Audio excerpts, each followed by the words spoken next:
सब लोगों को गुड इवनिंग, राम राम, जय हिंद, राधे राधे, नमस्कार, प्रणाम, सलाम, what ever you feel connected with. मैं रवि आप सब लोगों का इस क्लास में स्वागत करता हूं। होपफुली आप सब लोग बढ़िया होंगे। तो बताइए जरा क्या हाल चाल है आप सब लोगों के। बिट्टू यादव, ईश्वर प्रजापत, भारत माता की जय भाई साहब, सक्षम, नवीन, जय हिंद भाई, प्रणाम। कैसे हैं आप सब लोग बताइए रहा। मैं बढ़िया हूं भाई साहब, एक नंबर, टन टनाटन। चलिए बताइए आपका सही आंसर क्या हो जाएगा। ईश्वर प्रजापति जो बोल रहे हैं क्या सही आंसर है उसका। एफ कैट में कितने बच्चे सेलेक्ट हुए हैं।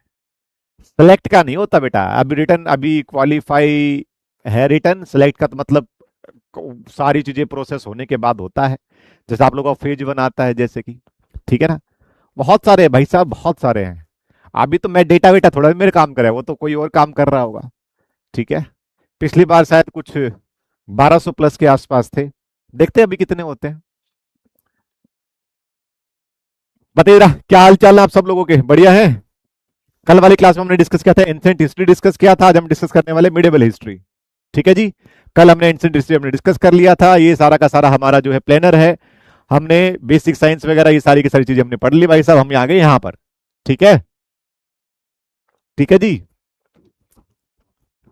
कट ऑफ बहुत कम है, कट ऑफ इसलिए कम गई है ना अब की बार, पेपर का लेवल बहुत अच्छा खासा था।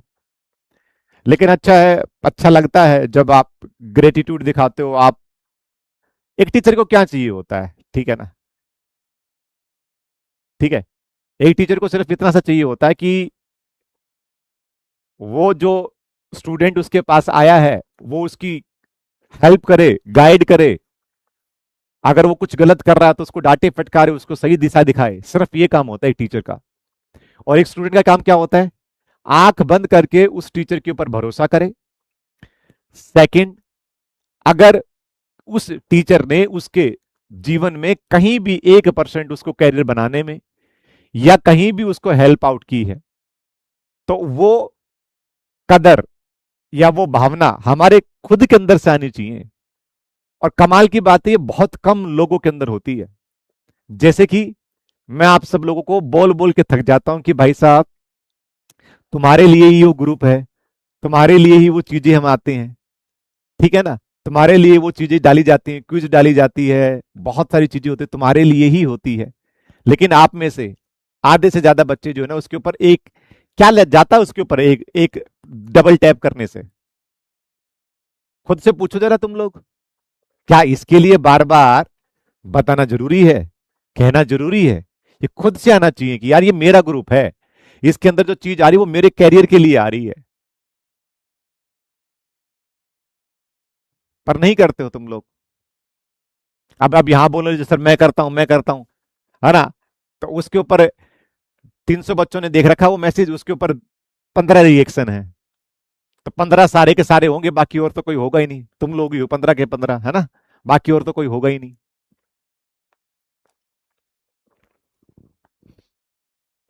चलो खैर कोई बात नहीं भाई।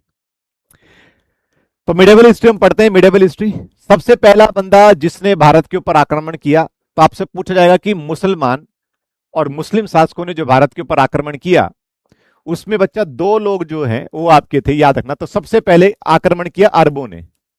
किसने किया था, अरबों ने आक्रमण किया था। दूसरा किया था तुर्कों ने। किसने किया था, तुर्कों ने। अरबों का काम था जी हमें लूटपाट करना है। लूटपाट करके भाई साहब धन दौलत को लूटपाट लेके चला गया। तुर्कों ने भाई साहब कहा कि हम शासन करने के लिए आए, हम यहां पर राज करने के लिए आए हैं। तो ये चीज आपको याद रखनी है भाई साहब। ठीक है। तो दो मुसलमान थे जिन्होंने भारत के ऊपर आक्रमण किए। एक थे अरब शाखा मुसलमानों की, अरेबियन जो मुसलमान थे, उन्होंने बोला कि सर हमारा काम है आना भारत में और लूटपाट करके वापिस चला जाना, हमें राज नहीं करना भारत के ऊपर। फिर आए तुर्क। तुर्कों ने कहा कि जी हम आए हैं यहां पर राज करने के लिए। ठीक है। तो याद रखना भारत में सबसे पहले अरबों ने आक्रमण किया था। सबसे पहले अरबों का सफल आक्रमण जो किसने किया था वो था भाई साहब ये बंदा मोहम्मद बिन कासिम। मोहम्मद बिन कासिम। मोहम्मद बिन कासिम सबसे पहले जो आक्रमण किया था वो किसने किया था, मोहम्मद बिन कासिम ने किया था। कब किया था भाई, 1712 में किया था, है ना। 1712 बोलो, सॉरी 712 में किया था। तो मोहम्मद बिन कासिम ने 712 में किया था आक्रमण, याद रखना। कहां किया था सर? सिंध के ऊपर किया था, सिंध के ऊपर। सिंध के राजा दाहिर को हराया था। ये चीज कहां पर लिखी गई? अरबी एक किताब है जिसका नाम है चचनामा, वहां लिखी गई है। और इसने सबसे पहले भारत के अंदर जजिया कर लगाया था। जजिया कर लगता है नॉन मुस्लिम के ऊपर, गैर मुसलमानों के, जिन्होंने, जो इस्लाम को नहीं मानते, उनके ऊपर लगा था। ठीक है जी। रोहित भाई लगातार आया करो क्लास में, इसका कोई मतलब नहीं होता कि आज क्लास में आया हूं बहुत दिनों के बाद में। ठीक है।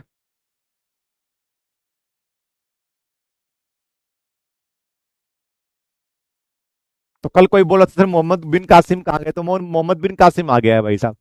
तो मोहम्मद बिन कासिम कौन था? अरब था या तुर्क था? तो क्या बोलोगे जी? अरब था। सबसे पहले भारत के ऊपर मुसलमानों में आक्रमण किया किसने? मोहम्मद बिन कासिम ने किया। सबसे सफल आक्रमण इसने किया। इससे पहले भी किया था, लेकिन सबसे सफल आक्रमण यही था। सिंध के राजा दाहिर को हराया था। कहां लिखा है ये चीज? ये लिखी है चचनामा। चचनामा क्या है जी? चचनामा हो जाएगी अरबी किताब, हो जी चचनामा। ठीक है। और इसने सबसे पहले जजिया कर लगाया था। क्या होता है जजिया? जजिया कर होता है गैर मुस्लिम पे लगाया जाता है, जो इस्लाम धर्म को नहीं मानते, इस्लाम को नहीं मानते। तो मुसलमानों के अलावा जितने भी सारे लोग, उनके ऊपर जजिया कर लगता है। तो सबसे पहले भारत में जजिया कर किसने लगाया? तो क्या बोलोगे? मोहम्मद बिन कासिम ने लगाया। इसके बाद दूसरा बंदा है भाई मोहम्मद गजनी। कौन आया? गजनी। गजनी और गोरी याद रखना जरा। इसको गजनी बोल दीजिए या इसको गजनवी बोल दीजिए। क्या बोल दीजिए? गजनवी। गजनवी। इसने भाई भारत के ऊपर 17 बार, 17 याद रखना। 17, 17 में कितने लेटर आते? 4 आते। तो याद रखना 4 आते कहने का मतलब 4 है ना, 4 शब्द इसके अंदर 4 लेटर आते हैं, याद रखना। अल्फाबेट 4 है ना इसके अंदर, और गजनी के अंदर भी 4 है। तो याद रखना 17 गजनी। कई कई बार हम कंफ्यूज हो जाते हैं कि भाई गोरी ने आक्रमण किया था 17 बार या गजनी ने किया था। तो गजनी बोल दो, गजनवी बोल दो, याद रखना 17 बार किया था, 17 बार आक्रमण। और उसमें 17 में से सबसे इंपॉर्टेंट जो आक्रमण था वो था 1026 में, मतलब आज से 1000 साल पहले। आज से सही 1000 साल पहले किया था। 1026 में किया था सारनाथ, सॉरी सारनाथ बोला, सोमनाथ टेम्पल के ऊपर, सोमनाथ मंदिर के ऊपर, गुजरात के सोमनाथ मंदिर में। तो गुजरात का जो सोमनाथ मंदिर है वहां पर जो है वो क्या किया था? आक्रमण किया था 1026 ईस्वी में। ठीक है। तो भारत के ऊपर 17 बार आक्रमण किया था।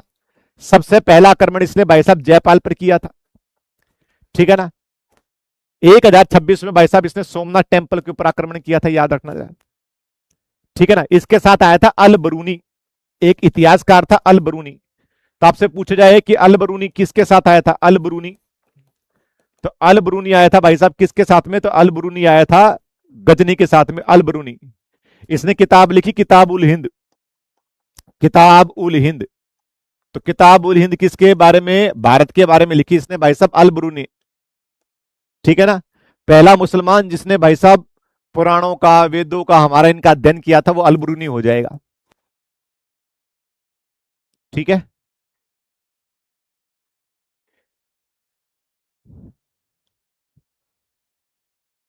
समझ में आ गया?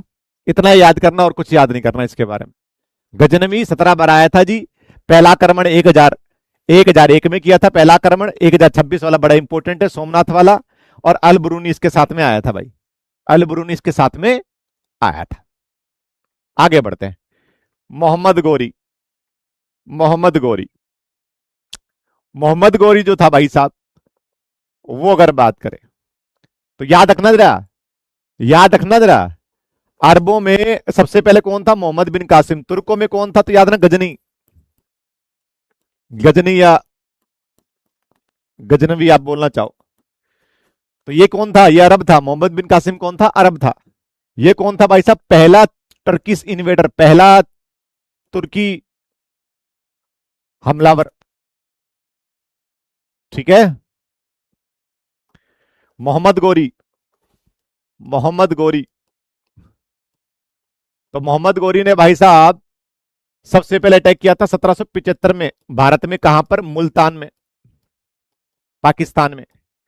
ये आया भैया 1178 के अंदर, गुजरात वालों की हत्या चढ़ गया भाई साहब, गुजरात। तो पहली हार हुई थी। तो आपसे कोई पूछे मोहम्मद गोरी की पहली हार, तो पहली हार मोहम्मद गोरी की कहां हुई थी? गुजरात में हुई थी, याद रखना, गुजरात में। एक जगह है बैटल ऑफ कायद्रा, बैटल ऑफ कायद्रा। कायद्रा का युद्ध था भाई साहब, कायद्रा का युद्ध। तो उसमें भाई साहब इसको खूब पीटा बीटा, खूब पीटा बीटा भाई साहब इसको, ठीक है ना। इसको भाई साहब खूब पीटा बीटा इसको। फिर ये आया भाई साहब 1191 में, 1191 में, 1191 में पृथ्वीराज ने पीटा इसको भाई साहब, पृथ्वीराज। पर हम लोग बड़े दिल वाले होते ना, अरे जा यार माफ कर दिया। ये 1192 में आया भाई साहब, और 1192 में आया भाई साहब, पृथ्वीराज जी की लंका लगा दी, और भाई साहब इसने भाई साहब दिल्ली के ऊपर, दिल्ली पर अधिकार कर लिया। ये जो अधिकार किए, ये दो दो तराइन के युद्ध थे, तराइन के दो युद्ध हुए थे। तराइन के दूसरे युद्ध के अंदर जयचंद ने इसका साथ दिया था, जयचंद ने। उसी जयचंद को फिर भाई साहब चंदावर के युद्ध में मारा इसने, मोहम्मद गौरी ने, चंदावर का युद्ध। तो आपसे पूछेगा चंदावर का युद्ध कब हुआ, तो क्या बोलोगे, 1194 में हुआ चंदावर का युद्ध। किस किस के बीच में हुआ, गौरी, तो गौरी गया जीत और जयचंद गया हार। ये तीन बड़े इंपॉर्टेंट युद्ध है बेटा, याद रखना। तराइन का पहले लड़ाई 1191 में, तराइन की दूसरी लड़ाई 1192 में, चंदावर का युद्ध 1194 में, याद रखना बेटा, ठीक है।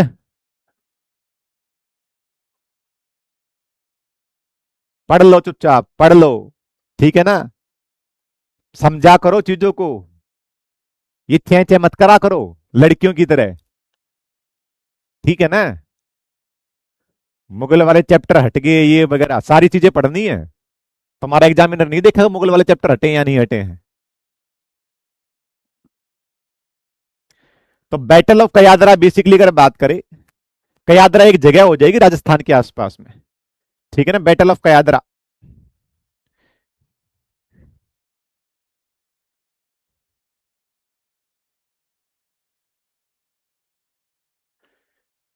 इसमें रानी थी जिसका नाम था नाइकी देवी, नाइकी देवी रानी है, यहां पर अगर ध्यान से देखो तो नाइकी देवी, नाइकी देवी। भीमा सेकंड, भीमा सेकंड था, भीमा सेकंड गुजरात का शासक था, भीम सेकंड। तो भीम सेकंड छोटा था तब तो, लेकिन एक रानी ने जो है इस गोरी के छक्के छुड़ा दिए थे भाई साहब, ठीक है।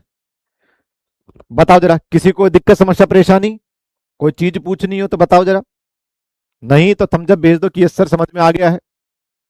अब बोलोगे सर ये क्या है, गौरी क्या करता था, भारत आता था, आक्रमण करके चला जाता था, और जिस जिस एरिया को जीतता जाता था वहां अपने गवर्नर नियुक्त करता जाता था। तो गौरी के तीन बड़े गवर्नर थे, जिसमें से आपको एक पढ़ना है। गौरी के तीन बड़े गवर्नर थे, गवर्नर तो क्या थे, गुलाम थे भाई साहब। एक गवर्नर था यलदोज, एक गवर्नर था कुबाचा, और एक गवर्नर था कुतुबुद्दीन ऐबक। तीन गुलाम थे इसके, बड़े खास गुलाम थे। तो यलदोज को तो रखता था अपने पास में ही, अपने पास में कहां पर पास में रखता था, ये कहां का है ऐसा भाई, ये अगर बात करें तो गोरी अगर बात करें, ये कहां का था, अफगानिस्तान में जगह है गोरी, गोर साम्राज्य वहां से आया था, ठीक है, ठीक है। बिट्टू यादव तेरे को ये चीज अभी याद आ रही है, और दूसरा बिट्टू यादव तेरे पास मेरा टेलीग्राम जो है ना अकाउंट या इंस्टाग्राम अकाउंट नहीं है।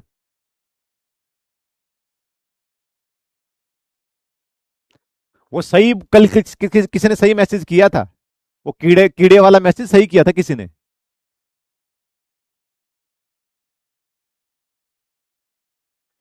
फिर क्या है, मैं जब बोलूंगा तो तुम्हारे पास सर सॉरी सर, अरे क्या करूं सॉरी का।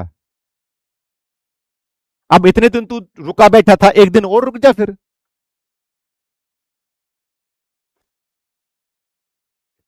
तो याद रखना कुतुबुद्दीन ऐबक ये क्या करता था, जैसे जैसे जीतता रहता था अपने वहां पर गुलाम छोड़ता जाता था।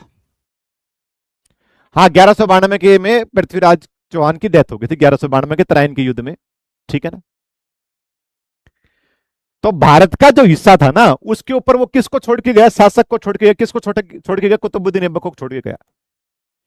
ये बेसिकली अगर बात करें, ठीक है ना, ये अगर बात करें, जब चंदावर का युद्ध वुद्ध हो गया था ना 1194 के बाद में, जब ये जा रहा था ना 1205 के आसपास में वापस आया भारत में, फिर वापस जा रहा था, ठीक है ना।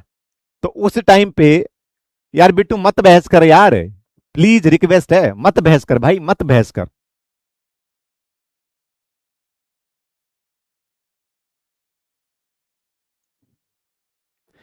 तो जब ये जा रहा था, जब ये जाटों के हाथे लग गया, पंजाब हरियाणा वाले जाट जो है ना, क्योंकि यहीं से होके जाता था दिल्ली का, भाई दिल्ली हरियाणा और पंजाब में से होकर ही तो फिर वो राजस्थान की साइड वो निकलते हुए थार मरुस्थल से होते हुए पाकिस्तान होते हुए फिर अपने अफगानिस्तान जाता था, वही रास्ता था।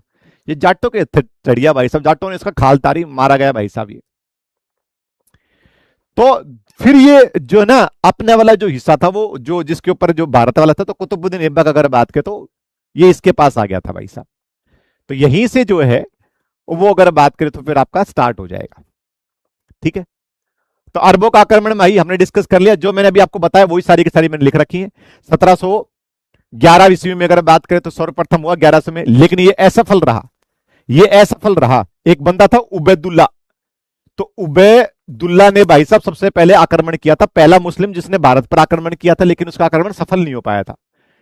तो जो सफल नहीं हो पाता उसे कौन याद करता है, सफल हो गया उसको याद करता है। सफल कौन हुआ, मोहम्मद बिन कासिम, इसलिए बड़ा इंपॉर्टेंट हो जाएगा मोहम्मद बिन कासिम। 1700 बोल रहा हूं 712 में मोहम्मद बिन कासिम ने दाहिर नाम का राज्य हरा दिया था भाई साहब, चचनामा।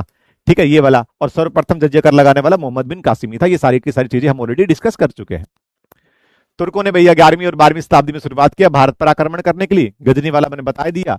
ठीक है ना, गोरी वाला सारी की सारी चीजें हमने बता दी, तो ये हम ऑलरेडी पढ़ चुके हैं भाई साहब। और यहीं से फिर अगर बात करें तो आपका गौरी के आक्रमण के बाद में मुस्लिम साम्राज्य की स्थापना हुई। दिल्ली सल्तनत जो 1206 से लेकर अगर बात करें तो 1526 तक, मतलब पानीपत की जो पहली लड़ाई हुई तब तक, तो 1206 से लेकर 1526 तक भाई साहब लगभग लगभग इन्होंने 300 साल जो है भारत के ऊपर राज किया, दिल्ली पर राज किया।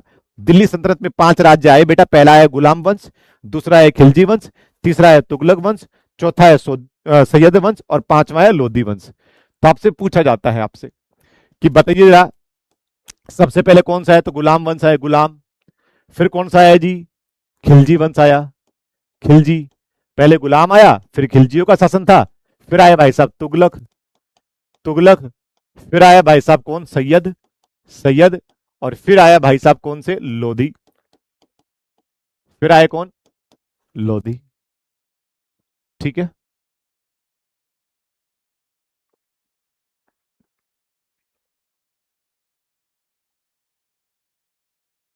समझ में आ रहा है। सबसे पहले बात करें गुलाम वंश के बारे में। गुलाम वंश को ही बेटा याद रखना मामलुक वंश बोल देते हैं। गुलाम वंश, गुलाम वंश कब से चला, 1206 से चला और 1290 तक रहा। इसी को मामलुक वंश बोलते हैं, मामलुक। किसको मामलुक वंश बोल दिया था, गुलाम वंश को मामलुक वंश बोल दिया जाता है। कुतुबुद्दीन ऐबक भाई साहब अगर बात करें तो इसके संस्थापक थे, तो आपसे पूछे गुलाम वंश के संस्थापक कौन थे, तो कौन थे, कुतुबुद्दीन ऐबक थे। याद रखना कौन था भाई कुतुबुद्दीन ऐबक। कुतुबुद्दीन ऐबक जो है गोरी का गुलाम था। कुतुबुद्दीन ऐबक कौन था, गोरी का गुलाम था, जिसके पास भारतीय राज्य की, भारतीय जो हिस्सा था जीता उसकी बागडोर थी। गोरी मर गया, मरने के बाद साहब भाई कुतुबुद्दीन ऐबक बोला मैं अपना ऑर्डर मिला कि तुम भाई भारत के ऊपर राज कर, दिल्ली सल्तनत यहां से स्टार्ट हुई। कुतुबुद्दीन ऐबक 1206 से 1210 में 4 ही साल रहा। 1206 में इसने भाई साहब गुलाम या मामलुक वंश की स्थापना की। पहली बात तो ये। दूसरा, कुतुबुद्दीन ऐबक की राजधानी क्या थी, तो लाहौर थी, याद रखना जरा, लाहौर थी। तीसरा, तीसरा इसको लाख बख्श के नाम से जाना जाता था। तो आपसे पूछे लाख बख्श किसके नाम से जाना जाता था, ये लाखों का दान करता था, इसलिए इसको जनता बोलती थी लाख बख्श। ठीक है ना। तो आपका जो एग्जाम है अग्निवीर, उसके अंदर आपसे डायरेक्टली फैक्ट पूछता है। वो आपसे वो नहीं पूछेगा कि घुमा फिरा के, नहीं, डायरेक्टली फैक्ट पूछेगा। बतेरा कि गुलाम वंश की स्थापना किसने की, आप बोल लोगे सर कुतुबुद्दीन ऐबक ने की। गुलाम वंश को मामलुक वंश कहते थे। ठीक है ना। तीसरी, कब स्थापना की, सर 1206 में की। चौथी, कुतुबुद्दीन ऐबक की राजधानी क्या थी, तो लाहौर में थी, याद रखना रहा। सबसे पहले कुतुब मीनार का निर्माण किसने शुरू करवाया, कुतुबुद्दीन ऐबक ने करवाया, बीच में मर गया, बना नहीं था। ठीक है ना। इसके बाद अगर बात की तो दिल्ली में भारत की सबसे पहली मस्जिद, तो भारत में सबसे पहली मस्जिद कौन सी थी, कुत उल इस्लाम, अपने बेटे की याद में बनवाई थी इसने, तो ये दिल्ली में बनवाई थी। तो भारत की पहली मस्जिद, भारत की पहली मस्जिद कहां बनी, दिल्ली में बनी, कौन सी थी, कुत उल इस्लाम। इसी ने अजमेर के अंदर अगर बात करें भाई साहब, 2.5 दिन का झोपड़ा, एक संस्कृत विद्यालय था, उसको तोड़कर 2.5 दिन का झोपड़ा, 2.5 दिन का झोपड़ा किसने बनवाया, तो 2.5 दिन का झोपड़ा किसने बनवाया, तो आप क्या बोल दोगे जी, किसने बनवाया, कुतुबुद्दीन ऐबक ने बनवाया। कहां 2.5 दिन का झोपड़ा, बोलो सर अजमेर के अंदर है, अजमेर में है। अजमेर के अंदर 2.5 दिन का झोपड़ा आपको देखने को मिल जाएगा। जितने भी सारे डाउट है क्लास के लास्ट में मैं बोलता भी हूं, ठीक है ना? तो समझा करो जरा, क्लास के लास्ट में ले लूंगा डाउट।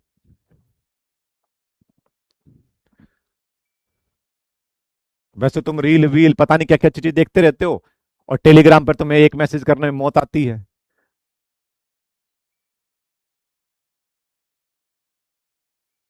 होना तो मेरे मुझे भी तुम्हारे जैसा ही होना चाहिए, ढीठ। भाई सिंपल सी बात है ना, जब तुम मुझे नहीं समझ रहे तो मैं तुम्हें क्यों समझू फिर? भाई इतने दिनों से मैं चीज सिखा रहा हूं, तुम्हें बता रहा हूं कि भाई पढ़ते हैं, पहले आराम से पढ़ते हैं चीजों के बारे में, ठीक है?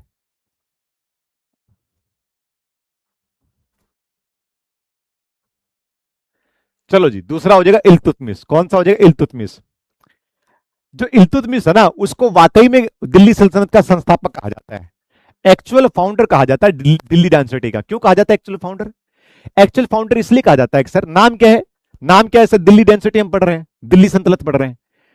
तो कुतुबुद्दीन ऐबक की तो राजधानी लाहौर में थी, कुतुबुद्दीन ऐबक की राजधानी तो लाहौर में थी, लेकिन इल्तुतमिश जो है वो राजधानी को दिल्ली लेकर आया।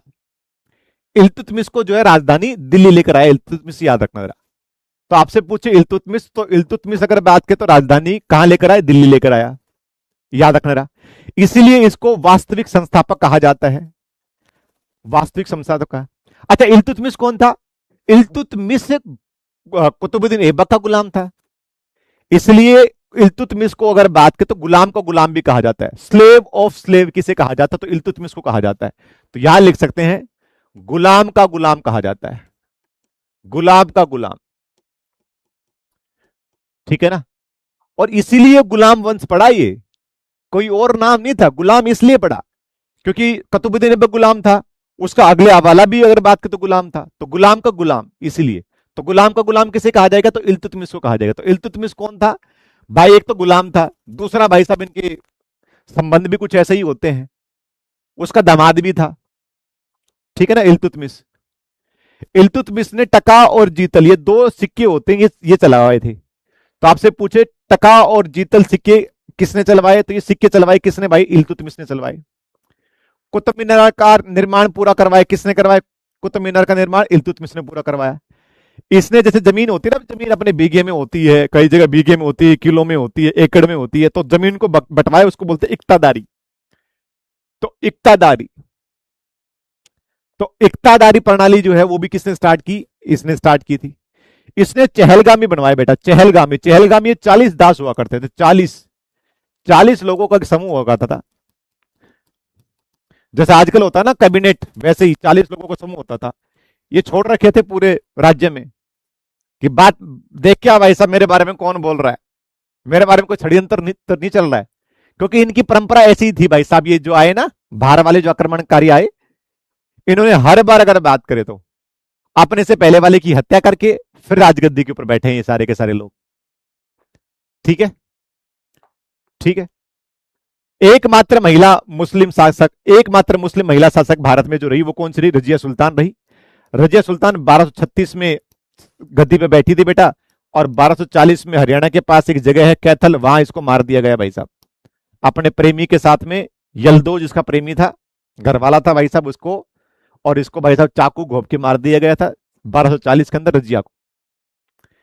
रजिया के बाद बना भाई साहब, रजिया को इतना याद रखना है, रजिया के बाद बना भाई साहब बलबन। बलबन ने काम किया भाई साहब खून और लोहे की, आयरन एंड ब्लड की नीति किसने अपनाई? खून और लोहे की नीति किसने अपनाई? तो बलबन ने अपनाई भाई साहब। इसने सैनिकों के लिए एक सेना बनाना स्टार्ट कर, दीवाने अर्ज। दीवाने अर्ज मतलब किसने सेना बनाना, सेना विभाग। तो सेना का विभाग किसने बनाया भाई साहब? सेना का विभाग बनाया बलबन ने, दीवाने अराज, ठीक है ना? ठीक है।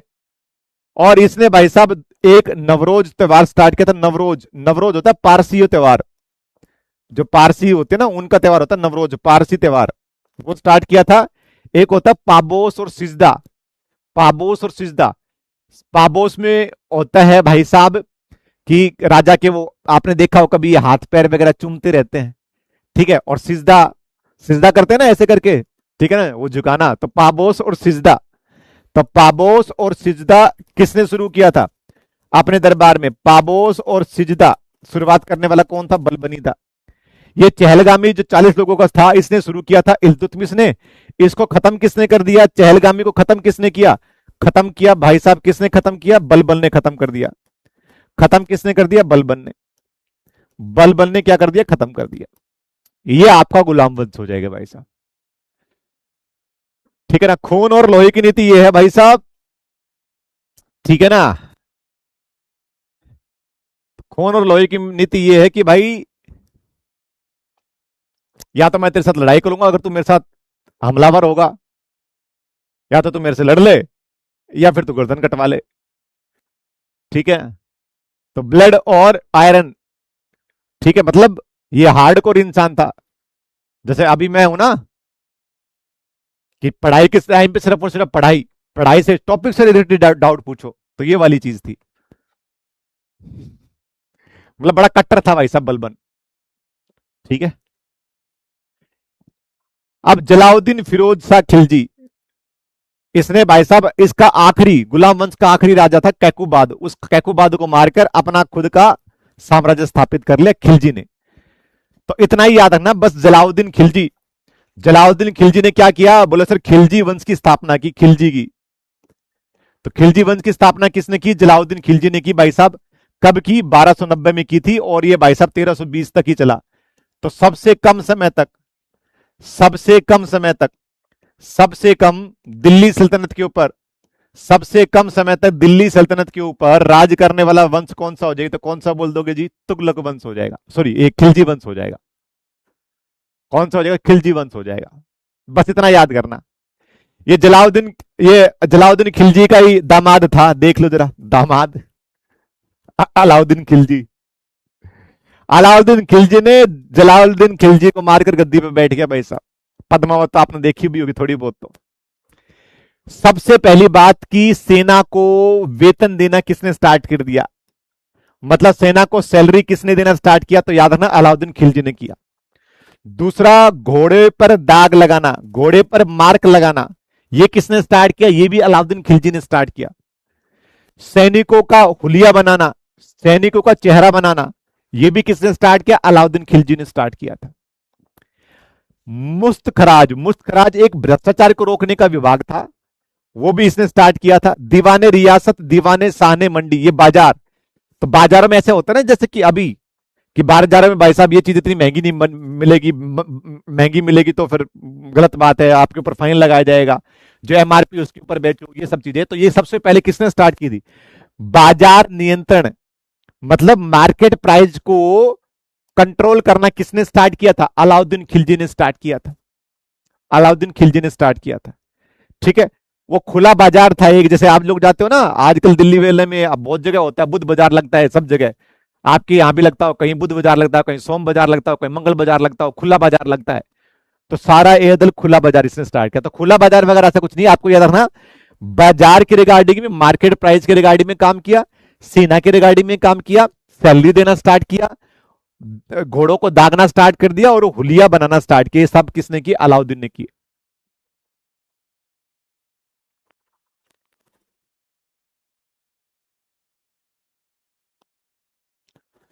सर आप उसके सामने होते तो आपको सरदार बनाता बलबन। क्या लगता है आप लोगों को सरदार बनता? कुछ भी। आगे बढ़ते हैं। अमीर खुसरो, अमीर खुसरो ने भाई साहब 9 बादशाहों का राज्य देखा था। एक अमीर खुसरो, एक निजामुद्दीन औलिया साहब, इन लोगों ने 9 बादशाहों का शासन देखा है, याद रखना जरा। लेकिन फेमस कौन सा? एक तो फेमस था बलबन, याद रखना। अमीर खुसरो ने बलबन का राज भी देखा। अमीर खुसरो ने बलबन के बाद में वो छोटे मोटे 3-4 आए, वो हटा दिए गए, उनका राज भी देखा। फिर जलाउद्दीन खिलजी का भी राज देखा, अलाउद्दीन खिलजी का भी देखा। तो अमीर खुसरो, कोई आपसे ऐसे पूछेगा नहीं कि बताओ जरा अमीर खुसरो ने किस दरबार में काम किया, क्योंकि आपके लेवल का नहीं है वो क्वेश्चन। आपसे ये पूछा बताओ जरा किसको भारत का तोता या तोता ए हिंद कहा जाता है? तोता ए हिंद। तो किसे तोता हिंद कहा जाता है भाई साहब? अमीर खुसरो को कहा जाता है, याद है ना, तोता हिंद कहा जाता है अमीर खुसरो को। अलाउद्दीन ने भाई साहब अपने यहां पर डाक व्यवस्था स्टार्ट की थी। दिल्ली में भाई साहब इसने अलाई दरवाजा बनाया था, दिल्ली के अंदर, दिल्ली में अलाई दरवाजा बनाया था। ये भाई साहब कुतुब मीनार से भी ऊंची मीनार बनाने की सोच रहा था, पर लेकिन मारा गया, ये मर गया ये। ठीक है ना। तो कुतुब मीनार के सामने जो है ना एक दरवाजा आपको देखने को मिलता है, वो अलाई दरवाजा है। इसका एक सेनापति था, गुलाम सेनापति मलिक काफूर, इसको 1000 दिनार कहा जाता है। 1000 दिनार, 1000 रुपए में खरीदा था इसने गुजरात में। इसने अलाउद्दीन खिलजी ने 1000 दिनार कहा जाता है मलिक काफूर को। ये मलिक काफूर अगर बात करें तो आपसे अगर कोई पूछे ना आपसे कि दक्षिणी सॉरी दिल्ली सल्तनत का वो कौन सा पहला राज्य था जिसने दक्षिण के ऊपर हमला किया, दक्षिण राज्य में जो भारत का जो दक्षिण राज्य था उसके ऊपर अभी तक हमला किसी ने नहीं किया था, क्योंकि सारी चीजें उत्तर में हो रही, दिल्ली में हो रही है।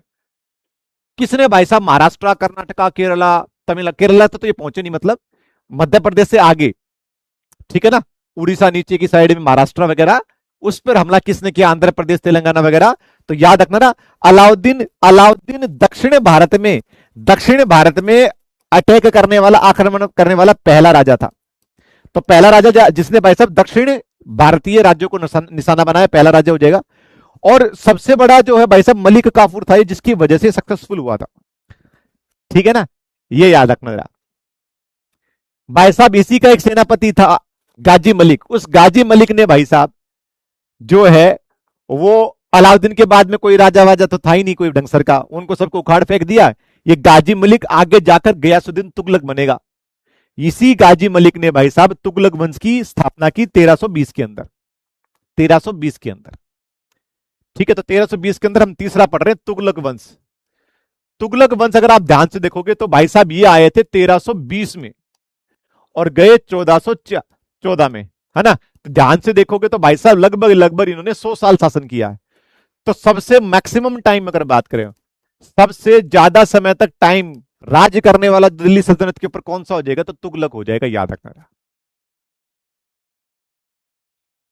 ठीक है, हर्षित जो चीज मूवी में दिखाई जाती है वो हमेशा सही नहीं होती है। ठीक है भाई साहब। गयासुद्दीन तुगलक जो है, इसने भाई साहब तुगलक वंश की स्थापना की थी, याद रखना।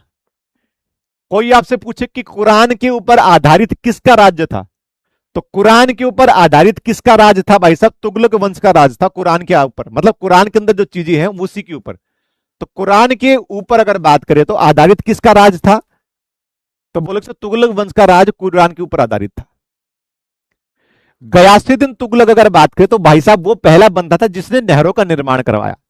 तो आपसे कोई पूछे कि बताइए जरा दिल्ली सल्तनत का वो जिसने नहरों का निर्माण करवाया, नहरों का निर्माण करवाया, तो नहरों का निर्माण करवाने वाला भाई साहब कौन था? गयासुद्दीन तुगलक था। इसके बाद आता भाई साहब एमबीटी। एमबीटी होता है मोहम्मद बिन तुगलक, एमबीटी। एमबीटी भाई साहब इस पूरी दिल्ली सल्तनत का एकमात्र भाई साहब वो राजा था। वो होता है ना तुम लोगों के साथ कि सर मैं तो कर्म करने गया था, कांड हो गया, तो भाई साहब ये कर्म करता और इसके साथ कांड हो जाता। जब ये मरा तो लोगों ने इसके बारे में ये बोला कि जनता को राजा से और राजा को जनता से मुक्ति मिल गई। तो आपसे कोई पूछा जाए कि कौन कर्म कांड में, भाई साहब जिसकी किस्मत थी, ये बहुत वैसे बहुत होशियार राजा था ये, लेकिन भाई साहब इसकी लंका लगी रहती थी हमेशा। ठीक है ना, तो याद रखना जरा। इसने क्या किया? इसने बोला कि चलो जी दिल्ली में नहीं रहेंगे, हम रहेंगे दौलताबाद में। दौलताबाद महाराष्ट्र में है, सोच के देखो, दिल्ली से महाराष्ट्र चल पड़ा। आधे रास्ते अगर बात करें बीमार हो गया, बोले ना जी मेरे को तो नहीं सूट रही, चलो वापस दिल्ली चलो। तो जो भाई जनता साथ साथ थी, भाई जनता थी तो भाई जहां राजा रहेगा वहीं सारे के सारे व्यापारी, सारे के सारे लोग रहेंगे। ठीक है ना, ठीक है। तो भाई याद रखना है दौलताबाद के अंदर, तो दौलताबाद के अंदर ट्रांसफर किसने किया? भाई साहब मोहम्मद बिन तुगलक। विफल रहा। इसने कृषि दीवाने कोई, याद रखना दीवाने कोई क्या होता है? कृषि विभाग। तो आपसे कोई पूछे कृषि विभाग की स्थापना किसने की? मोहम्मद बिन तुगलक। मोहम्मद बिन तुगलक। और अगर बात करें तो विकास भाई, फिर मैं बहुत सुथरा बोलूंगा, मैं है ना, मैं फिर बहुत बढ़िया बोलूंगा। बेटा मेरी बराबरी तो क्या ही करेगा, मेरे तो सारे ट्रेंड पता है, लेकिन मुझे सारी चीज भी याद है। फिर थोड़ी बहुत रील क्या, मैं तो भर भर के रील देखता हूं, पर इससे क्या हो जाएगा? मैं तो सेटल हो रखा हूं कहीं ना कहीं, मेरी तो सैलरी आ रही है, मैं तो सारे काम टाइम पे कर रहा हूं, तुम कर रहे हो सारे काम टाइम पे? हाँ, जब तुम्हें बोल दिया फालतू के मैसेज मत करा करो बीच में, लेकिन नहीं, चुल मचती है ना, दिक्कत है तुम्हें।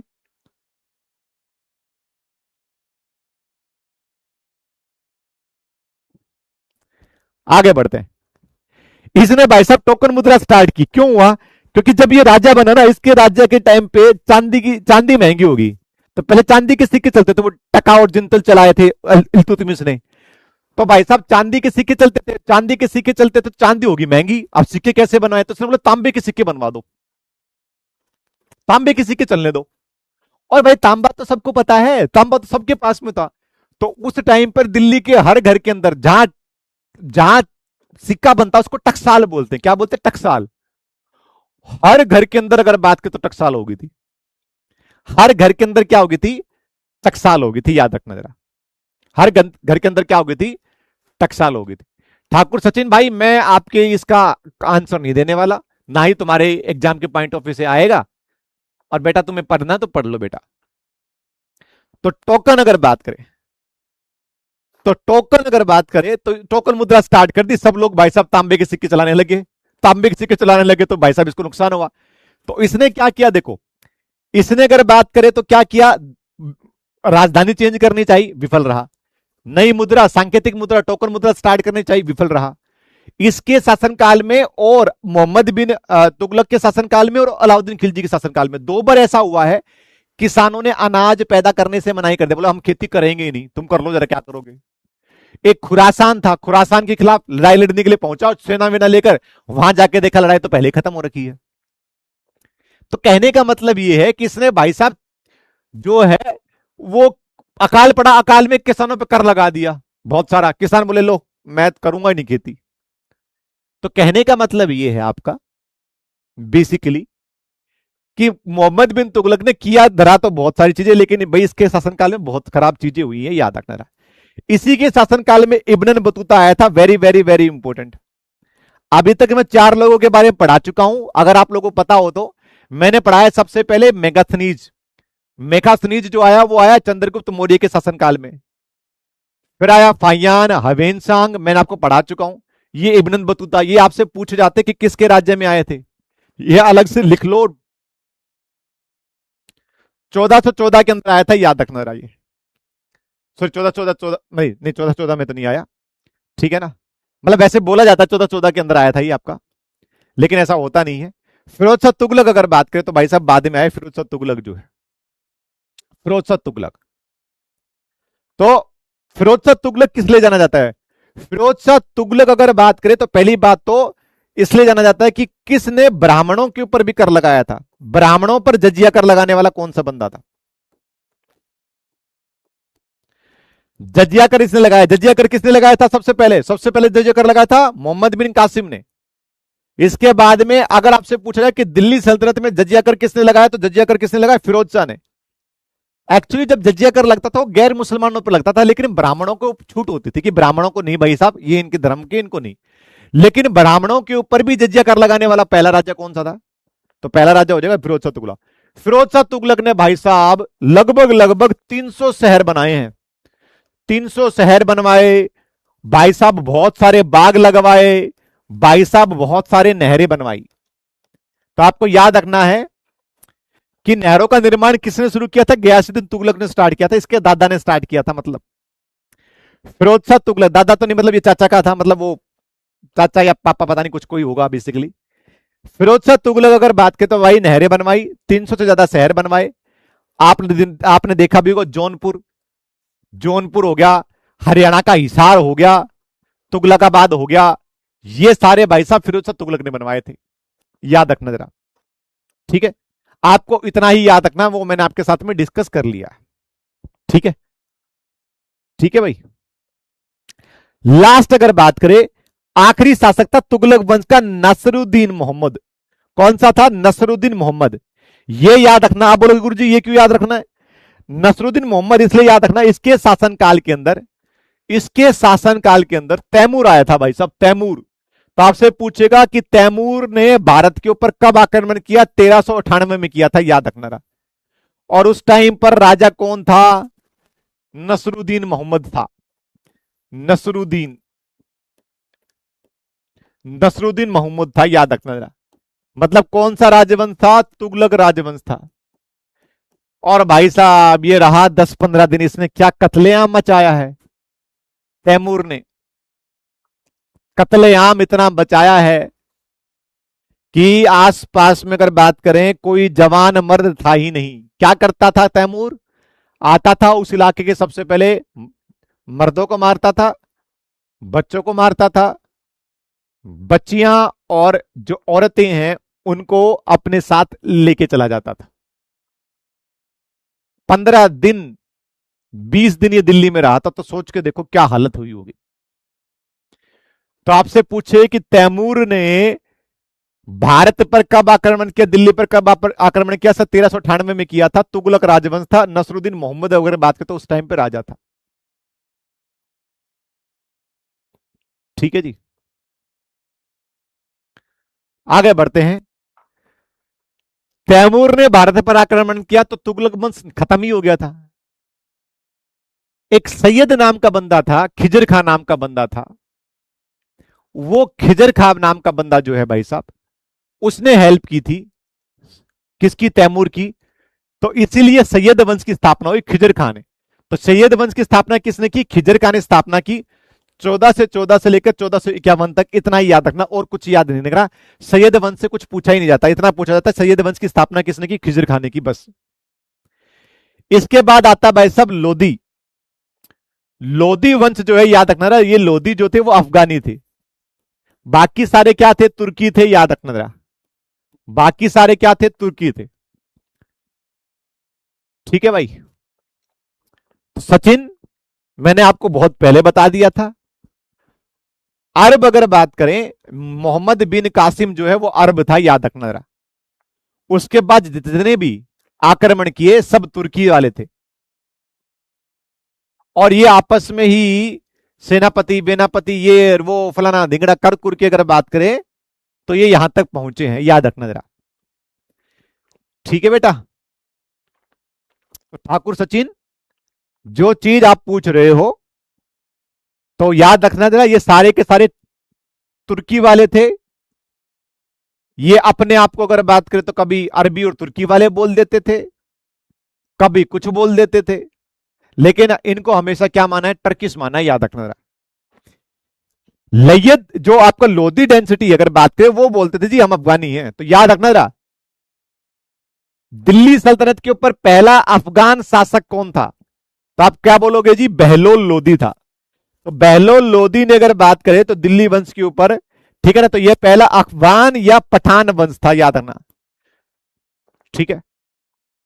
बहलोल लोधी का बेटा था बेटा सिकंदर लोधी।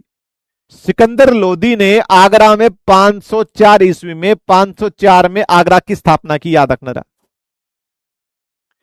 इसने जजिया कर फिर से लागू कर दिया था सिकंदर लोधी ने, याद रखना। ठीक है। लास्ट राजा था लोधी वंश का इमराम लोधी। इमराम लोधी को 1526 में पानीपत की लड़ाई में बाबर ने मार दिया था। इसके बाद मुगल वंश की स्थापना हो गई थी। इसके बाद किसकी स्थापना हो गई थी? मुगल वंश की स्थापना हो गई थी। ठीक है। अब मुझे लगता है ठाकुर सचिन क्लास में नहीं है ना? यही होता है ना ठाकुर सचिन? ऐसी ही बात है क्या? बताओ भाई। दिल्ली वंश हमने पढ़ लिया। किसी को कोई दिक्कत समस्या परेशानी तो पूछो बेटा।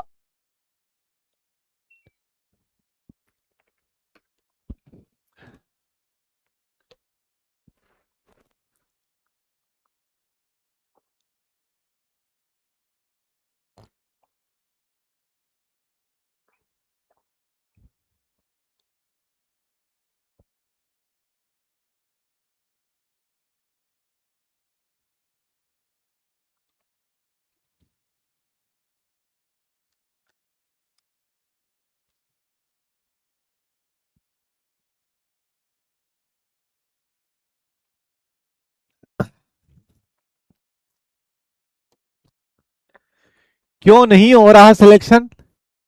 इसलिए नहीं होता है सिलेक्शन। ठीक है। कैसे? यश और बिट्टू का थम्सअप आया है। इसके अलावा ना तो किसी का थम्सअप है, ना किसी का डाउट है। ठाकुर सचिन क्लास से गायब है।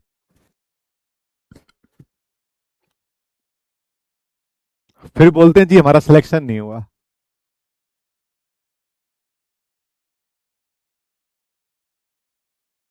अगर तुम नियत करके 3 या 4 महीने पढ़ो ना, 4 महीने में मैं बहुत बता दिया, नियत करके 4 महीने भी पढ़ोगे ना भाई साहब, तुम्हारा सिलेक्शन कोई नहीं रोक सकता बेटा।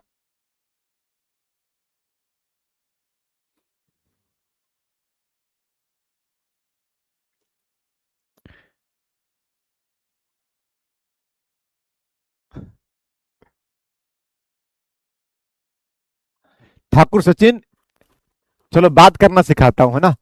एक तो तूने लिखा यही हूं, और एक तू लिखता भाई साहब यही हूं सर।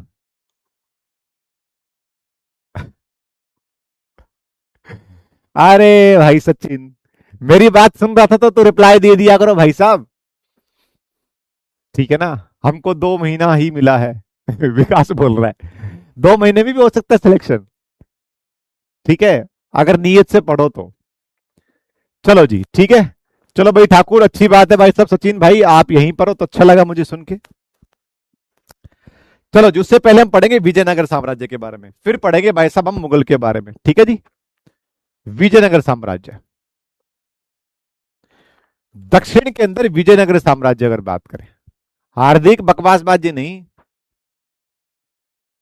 हार्दिक बकवासबाजी नहीं।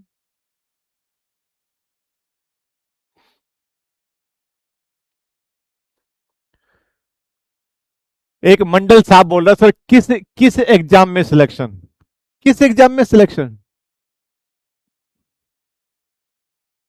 गुड मॉर्निंग बेटा, तेरी नींद खुल गई हो तो।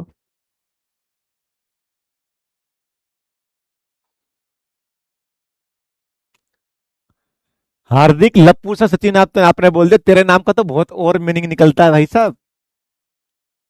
ठीक है,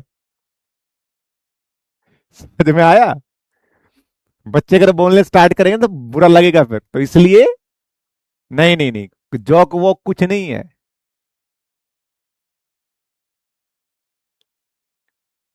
हार्दिक, तुम रखो अपने आप को, वो तो सचिन ने कुछ कहा नहीं, ऐसा नहीं होता ना बेटा। चलो, विजयनगर साम्राज्य सुना है कभी, विजयनगर। विजयनगर साम्राज्य था दक्षिण के अंदर, कहां पर, कर्नाटक में बेटा, हम्पी। तो विजयनगर साम्राज्य हम्पी, याद है ना हम्पी। विजयनगर साम्राज्य की स्थापना किसने की, हरिहर और बुक्का, दो भाई से भाई, इन्होंने स्थापना की। बड़ा इंपॉर्टेंट पूछा जाता है कि विजयनगर की साम्राज्य की स्थापना किसने करी, हरिहर और बुक्का ने की। किस नदी के किनारे करी, तुंगभद्रा नदी के किनारे की।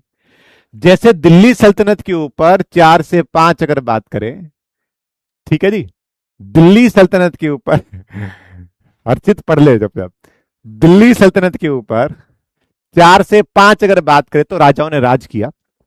वैसे ही विजयनगर साम्राज्य के ऊपर 4 राजवंश ने राज किया था बेटा। कौन कौन सा, संगम, सालु, तुलु और अराबिडु। क्या जी हमें याद रखने, ना ना नहीं याद रखने, हमें नहीं याद रखने ये वाली चीज, ये हमें नहीं याद रखने हैं। तो बंद्रा नदी के ऊपर हम्पी विजयनगर साम्राज्य की स्थापना किसने की, हरिहर और बुक्का ने की थी। सबसे ज्यादा जो बड़ा इंपोर्टेंट अगर बात करें तो संगम, सालू, तुलु और अरिवाडू, ये याद हो तो ठीक है, वरना कोई दिक्कत वाली बात नहीं है। स्थापना किसने की, ये बड़ा इंपॉर्टेंट हो जाएगा। ठीक है, आगे बढ़ते हैं। क्या और क्या पढ़ना है, नहीं बेटा और कुछ नहीं पढ़ना। जहां पर पढ़ना है, जो चीज पढ़नी है मैं बता दूंगा। कृष्ण देवराय, तो कृष्ण देवराय किस राजवंश से थे, तो याद है ना, तुल्लु वंश से थे, तुल्लु वंश। ठीक है ना। इसने एक किताब लिखी बेटा जिसका नाम हो जाएगा अमुक्त माल्यदा, ये तेलुगु की में थी, तो इन्होंने तेलुगु भाषा के अंदर। तो कृष्ण देवराय एक ऐसा राजा था बेटा जिसने तेलुगु भाषा को बहुत प्रमोट किया। तो आपसे कोई पूछे कि तुलुव वंश में या कृष्ण देवराय ने किस भाषा को बढ़ावा दिया, तमिल को, तेलुगु को, कन्नड़ा को, आप बोलोगे सर तेलुगु भाषा को। कृष्ण देवराय बाबर के जमाने का था, याद रखना जरा। बाबर ने अपनी किताब लिखी बाबरनामा। उसने बताया कि भारत में दो ही हिंदू राज्य हैं, एक मेवाड़ का राणा सांगा और एक दक्षिण में कृष्ण देव राय। तो कृष्ण देव राय बाबर के समकालीन थे, याद रखना रहा। इसने अपने अष्ट दिग्गज, इसने अपने दरबार के अंदर 8 दिग्गज, 8 विद्वान अगर बात की तो रख रखे थे, जिसमें से आप सब लोगों ने सुना भी होगा तेलानी रमन।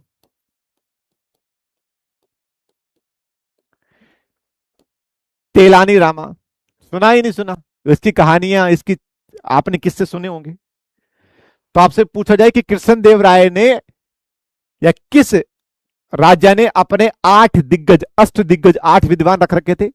आप बोलोगे जी कृष्ण देव राय ने। किसने तेलुगु भाषा का विकास किया? बोलोगे से कृष्ण देव राय ने। कृष्ण देव राय ने अमुक्त माल्यदा, ये तेलुगु की कविता है, उसका रचना की थी, याद रखना जरा। ठीक है जी। अच्छा, एक लड़ाई होगी बेटा 1565 में, तालीकोटा की लड़ाई। तालीकोटा की लड़ाई आप लोगों से हिस्ट्री में सबसे पहले अगर वो पूछेगा तो वो लड़ाई पूछेगा। आप लोगों को लड़ाई याद होनी चाहिए। जैसे कलिंग का युद्ध आपको पता होना चाहिए, 261 में हुआ। इसके बाद सिकंदर ने भारत के ऊपर कब आक्रमण किया? पोरस की 325-26 में पोरस की लड़ाई हुई, ठीक है ना। इसके अलावा आपको पता होना चाहिए तराइन का युद्ध, पहला दूसरा, चंदावर का युद्ध, आगे मुगलों वाला युद्ध। ये आपको जितने भी सारे युद्ध हैं, 15 से 20 युद्ध हैं, आपको पता होनी चाहिए बेटा ये वाली चीजें। तो तालीकोटा की लड़ाई, इसको बोलते बेटा राक्षसी तांगड़ी की लड़ाई। रक्सी तांगड़ी बोल दो, राक्षसी तांगड़ी की लड़ाई भी बोलते थे। रक्सी या राक्षसी तंगड़ी की लड़ाई बोलते थे, इसको याद रखना। तालीकोटा 1565 में हुआ था, याद रखना। ठीक है सर, लड़ाई तो पर किस किस के बीच में हुई?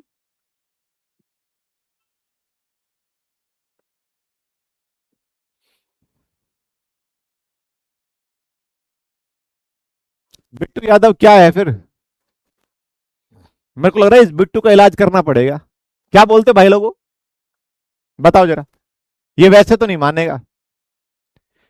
किसकी लड़ाई हुई सर? देखो, विजयनगर साम्राज्य एक हिंदू साम्राज्य था। इसी विजयनगर साम्राज्य के साइड में एक राजा था जिसका नाम था बहमनी। क्या नाम था? बहमनी। बहमनी साम्राज्य के अंदर भाई साहब, बहमनी साम्राज्य, तो पहली बात तो आपसे पूछा कि बतेरा बहमनी साम्राज्य की स्थापना किसने की? तो हसन गंगू ने की थी, हसन गंगू। हसन गंगू का नाम था बहमन सा। तो हसन गंगू ने अगर बात की तो बहमनी साम्राज्य की स्थापना की। इसी राज्य में एक बंदा था जिसका नाम था मोहम्मद आदिल शाह, जिसने दुनिया का सबसे बड़ा गोल गुंबज बनवाया। तो गोल गुंबज अगर बात करें तो मोहम्मद आदिल शाह ने बनवाया था, याद रखना। ये जो बहमनी राज्य है ना, बहमनी साम्राज्य आगे जाकर पांच पांच राज्यों में बट गया। कौन कौन सा? अहमदनगर, गोलकुंडा, बीजापुर, बरार और बीदर। इन पांचों ने मिलकर विजयनगर के ऊपर हमला किया था, जिसको हम बोलते हैं तालीकोटा की लड़ाई। जिसको बोलते हैं हम तालीकोटा की लड़ाई। इसके अंदर बरार शामिल नहीं हुआ था, याद रखना। तो आपसे कोई पूछे से तालीकोटा की लड़ाई में कौन शामिल नहीं हुआ था, तो बरार शामिल नहीं था। बरार शामिल नहीं था। बोलो सर, अरे ये तो बड़ा अच्छा निकला। तालीकोटा की लड़ाई में कौन शामिल नहीं था? बरार नहीं था।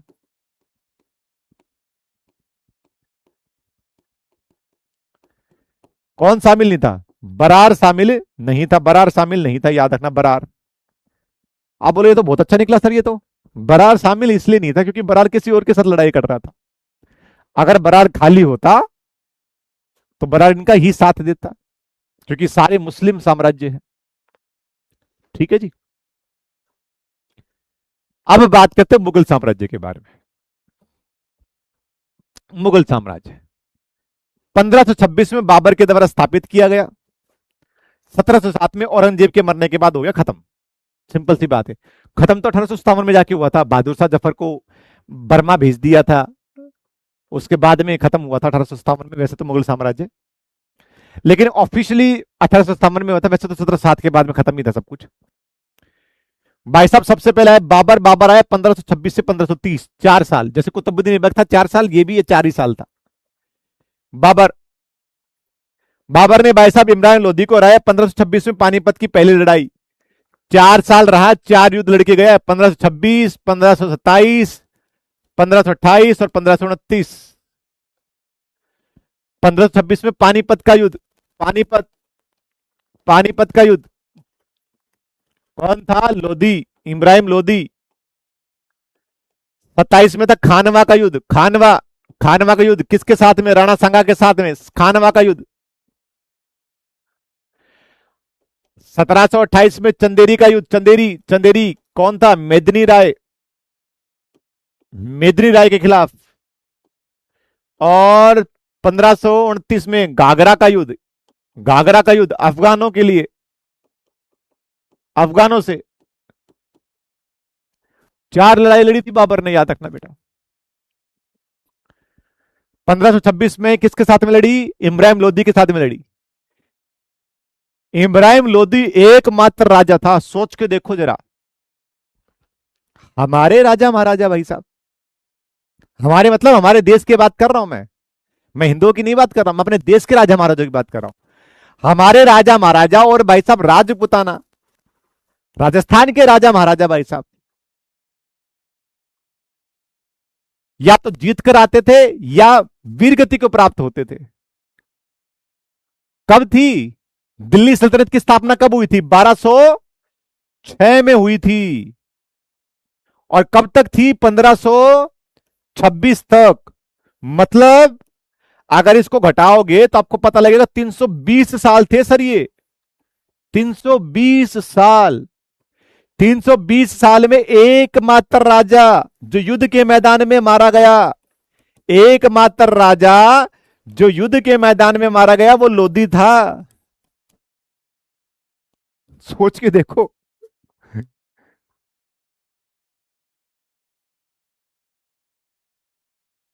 एकमात्र राजा जो युद्ध के मैदान में मारा गया वो लोधी था।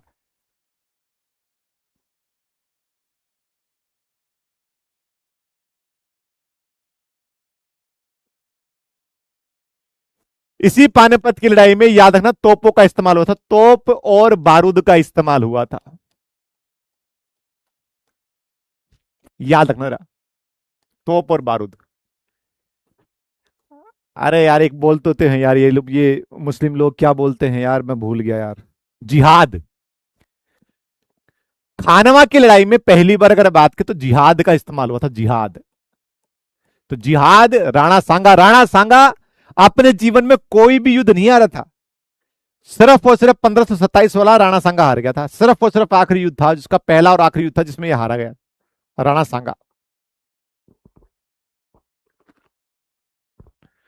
हाँ, पानी पिया, खाना खाया, चांदनी रात में घाघरा बनवाया। 26, 27, 28, 29। ठीक है जी। चलो जी आगे बात करते हैं। ये अपने आप को तैमूर और चंगेज खान का वंशज मानता था बाबर। ये तो भाई साहब यहीं जीत गया, ये किस्मत खराब थी इसकी बस। वो इब्राहिम लोधी का पता नहीं, वो एक तीर वीर लग के पता नहीं कहां पर लग गया इब्राहिम लोधी का। इब्राहिम लोधी के पास 3 लाख के आसपास अगर बात की सेना थी, बाबर के पास कुछ 30 या 40 हजार के आसपास थी।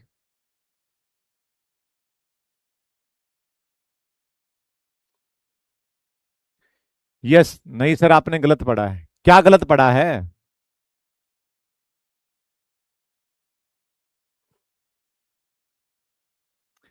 हुमायूं, हुमायूं मुगलकालीन भाई साहब कर्मकांड वाला एक व्यक्ति था। जैसे मोहम्मद बिन तुगलक था ना, कुतुबुद्दीन ऐबक दिल्ली सुल्तनत में मोहम्मद बिन तुगलक था, वैसे ही हुमायूं था। हुमायूं भैया 1530 में राजा बना, 1530 में राजा बना, 1530 के अंदर ले दे के भाई साहब इसने थोड़ा बहुत राज करना स्टार्ट किया। आ गया शेरशाह सूरी, शेरशाह सूरी आ गया। शेरशाह सूरी ने भाई साहब इसको जो धोया है, इसको जीने ही नहीं दिया शेरशाह सूरी ने। तो याद रखना जरा, शेरशाह सूरी के साथ में तो आपसे पूछेगा चौसा की लड़ाई किसके बीच में हुई थी? चौसा, चौसा का युद्ध कब हुआ? 1539 में। फिर बोला सर कन्नौज का युद्ध कब हुआ? कन्नौज का युद्ध बोला सर 1540 में।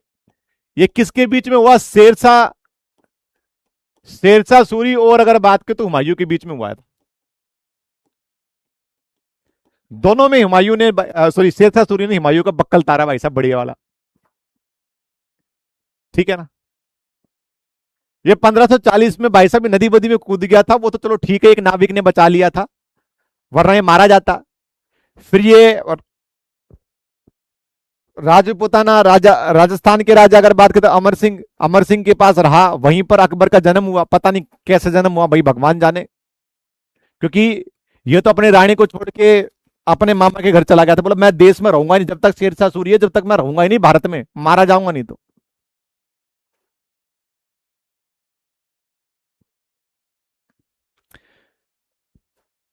1545 में पता लगा, 1545 में, सॉरी 1555 में, सॉरी 1555 में आए वापिस, 1555 में पता लगा कि भैया एक कलिंजर का युद्ध हुआ था, कलिंजर का युद्ध। तो कलिंजर का युद्ध हुआ था, तो कलिंजर का युद्ध जो हुआ वो बेसिकली उसमें ये बात पता चली, हुमायूं के पास उड़ती उड़ती खबर गई, बोले कलिंजर का एक युद्ध था, उसके अंदर शेरशाह सूरी गोला फेंक रहा था, और ग्रेनेड होता है ना वैसे ग्रेनेड फेंक रहा था, बोला वो अपने आप यही फट गया और वो मर गया। शेरशाह सूरी मरने का नहीं था, शेरशाह सूरी तो गलती से मर गया भाई साहब, और गलती से मर गया शेरशाह सूरी, तो ये बड़ा खुश हुआ, तो ये आया भाई वापस 1555 के अंदर। 1555 में आया, इसने लड़ी सर हिंद की लड़ाई। तो सर हिंद का युद्ध कब हुआ? 1555 में हुआ सर हिंद का युद्ध। हुमायूं और अगर बात की तो शेरशाह सूरी के उत्तराधिकारियों के बीच में हुआ, शेरशाह सूरी के बेटा बेटा या पोता पोता उसके साथ में हुआ। ये जीत गया सर हिंद का युद्ध, और सर हिंद का युद्ध जीतने के बाद 1555 में वापस आया, 1556 में मर गया भाई। 1556 में मर गया। कैसे मर गया? कैसे मर गया? लाइब्रेरी की सीढ़ियों से गिर के मर गया, लाइब्रेरी की सीढ़ियों से। तो अगर आपसे कोई पूछे लाइब्रेरी की सीढ़ियों से गिर के कौन मरा था, कौन सा राजा मरा था, तो लाइब्रेरी की सीढ़ियों से मर के गिरा था कौन? हुमायूं। इसकी किस्मत ऐसी थी भाई।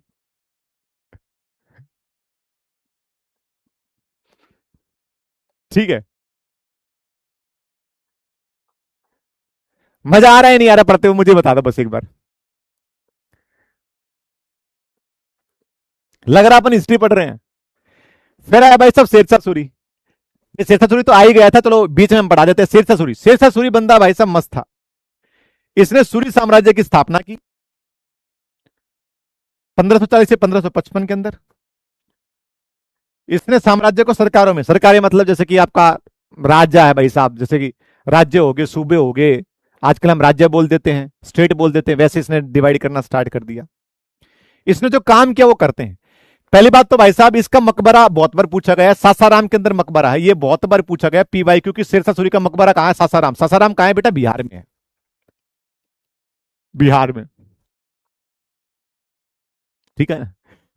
हुमायूं ने उसकी मृत्यु के बाद में जो है वो कब्जा कर लिया था। शेरशाह सूरी ने भाई साहब जीटी रोड बनवाया, याद रखना, जीटी रोड। और रुपया चलवाया था, रुपया जो सिक्का हम यूज करते हैं ना आज की डेट में, रुपया, रुपया किसने चलवाया था? रुपया चलवाया था भाई साहब शेरशाह सूरी ने। देख लो भाई साहब कब से, 1555 में मरा था या 1540 में आया था? 1540 से चलता आ रहा है हमारा सिक्का, याद रखना, रुपया। ठीक है। अकबर भाई हुमायूं का पुत्र था, कांट से 14 वर्ष की आयु में ताज पहना था, याद है ना, 14 वर्ष की आयु में भाई साहब अकबर राजा बन गया था, 14 वर्ष की आयु में। इसने लड़ी थी पानीपत की दूसरी लड़ाई 1556 के अंदर। पानीपत की दूसरी लड़ाई वो हुई थी हेमू और अकबर के बीच में, हेमू और अकबर के बीच में। अकबर तो कहां लड़ पाता, अकबर तो छोटा था। अकबर की साइड से लड़ा था अकबर का सेनापति, हुमायूं का सेनापति बैरम खां। कौन लड़ा था? बैरम खां। ठीक है ना। हुमायूं, हुमायूं आखिरी हिंदू राजा था जो दिल्ली सल्तनत के ऊपर बैठा था, आखिरी हिंदू राजा जो दिल्ली की गद्दी पर बैठा था। तो आखिरी हिंदू राजा कौन सा था? हेमू था। इसको विक्रमादित्य भी बोल देते थे। तो एक तो 1526 में हुई पानीपत की लड़ाई, किस किस के बीच में? बाबर और लोधी के बीच में। और फिर हुई सर बैरम खान मतलब अकबर और हेमू के बीच में 1556 के अंदर दूसरी पानीपत की लड़ाई।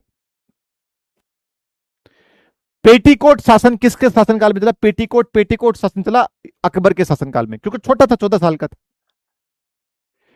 पेटीकोट कौन पहनती है? तो महिलाएं पहनती हैं। तो भाई साहब हुमायूं की घरवाली थी, अकबर की मां थी भाई साहब, बैरम खान की घरवाली थी, ये सब मिलकर अगर बात करें तो इसको इसलिए पेटीकोट शासन बोला जाता है, क्योंकि उनके ऑर्डर हुआ करते थे। बड़ा हुआ अकबर, अकबर बोला ना जी गलत बात है। अकबर देखो कैसा था, इसने बैरम खान को मरवा दिया। चाहता तो बैरम खान जैसे मुगलों की, या भाई साहब इन दिल्ली सल्तनत से इनकी चलती आ रही है, मुसलमानों की जितनी भी सारी जो या राज करने का तरीका है, ये तो 14 साल का मार देता, खुद बैठ जाता बैरम खान। लेकिन बैरम खान ठीक ठाक इंसान था।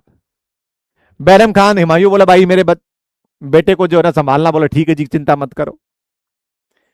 ठीक है, घायल वुईल हुआ हुमायूं, हुमायूं बोला कि भैया तेरा तो बहुत कम टाइम में जाने वाला, बोला जो अकबर को राजा घोषित कर दो फिर तो।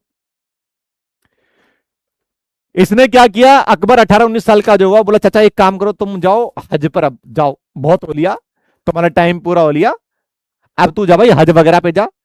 और ये गुजरात के साइड जाता हुआ हज हज वगैरह के लिए, गुजरात और भाई वही भाई गुजरात और राजस्थान का थार थार मरुस्थल, और फिर पाकिस्तान, फिर ईरान वीरान और सऊदी अरब, तभी तो जाएगा हज के लिए। ये मरवा दिया भाई साहब। अकबर महान बोला जाता है, सोच के देखो भाई, बैरम खान, सोच के देखो बैरम खान जो है वो हुमायूं का सेनापति था, तो हो सकता है इसके बाप की उम्र का ही होगा। उसके बाद में 14 साल की उम्र में ये राजा बना, इसने युद्ध जितवाया पानीपत का, तो बड़ा ही होगा, छोटा तो होगा नहीं। इसका भाई चाचा ताऊ की उम्र का ही होगा। बैरम खान को मरवा के भाई साहब अकबर ने उसकी घरवाली से ही शादी कर ली।